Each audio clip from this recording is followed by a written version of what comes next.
And what is up, guys? Welcome back to the channel. Today in this video, I'll be ranking Ocarina of Time boss fights. Ocarina of Time was one of my favorite Zelda games. In total, there's 20 boss fights in this game. But coming up at number 20 as the worst boss fight is the boss fight in the ice cavern. It's against a white Wolfos. I don't know how to pronounce it. It's pretty much the same wolf as in the forest temple.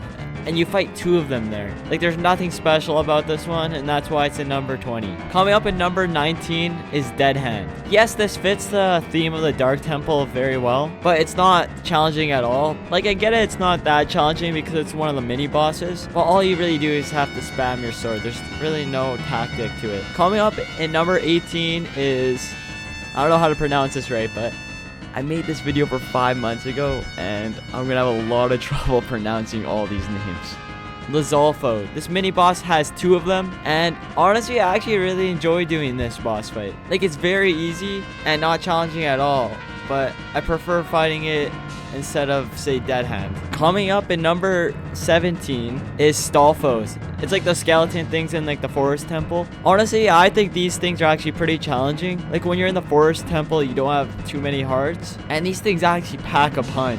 They do a lot of damage, and not gonna lie, I've died to these a couple times. Coming up at number 17 is Big Octo. This boss is located in Jabu's belly, and I think they did very well with this boss fight. It's just the way to kill it is not the funnest. It's very tedious. Have to chase it around a circle until you're close enough to throw your boomerang at it. Coming up at number 15 is a Gerudo Thief, and in total you have to fight 4 of them. They're actually pretty tough to beat because they can block with their swords and they actually take a lot of damage off you.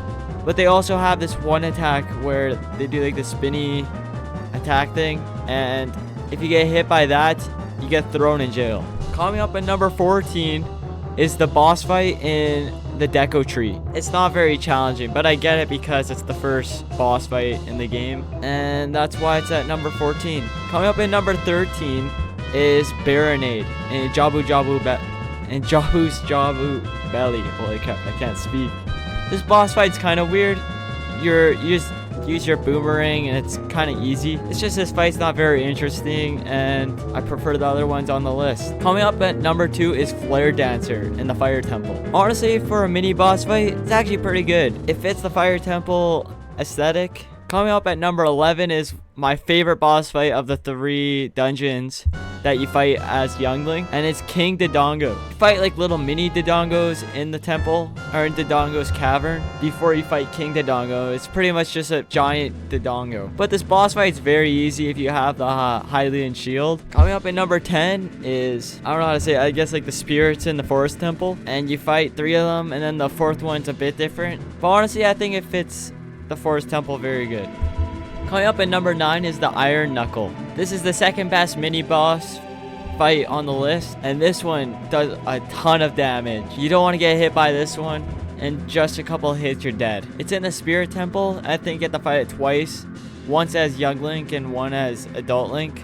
Coming up at number 8 is Phantom Ganon. Phantom Ganon is a very good boss fight in my opinion, and it kind of fits the Forest Temple aesthetic also. Kind of like how the other spirit things are ghostly, and same with Phantom Ganon.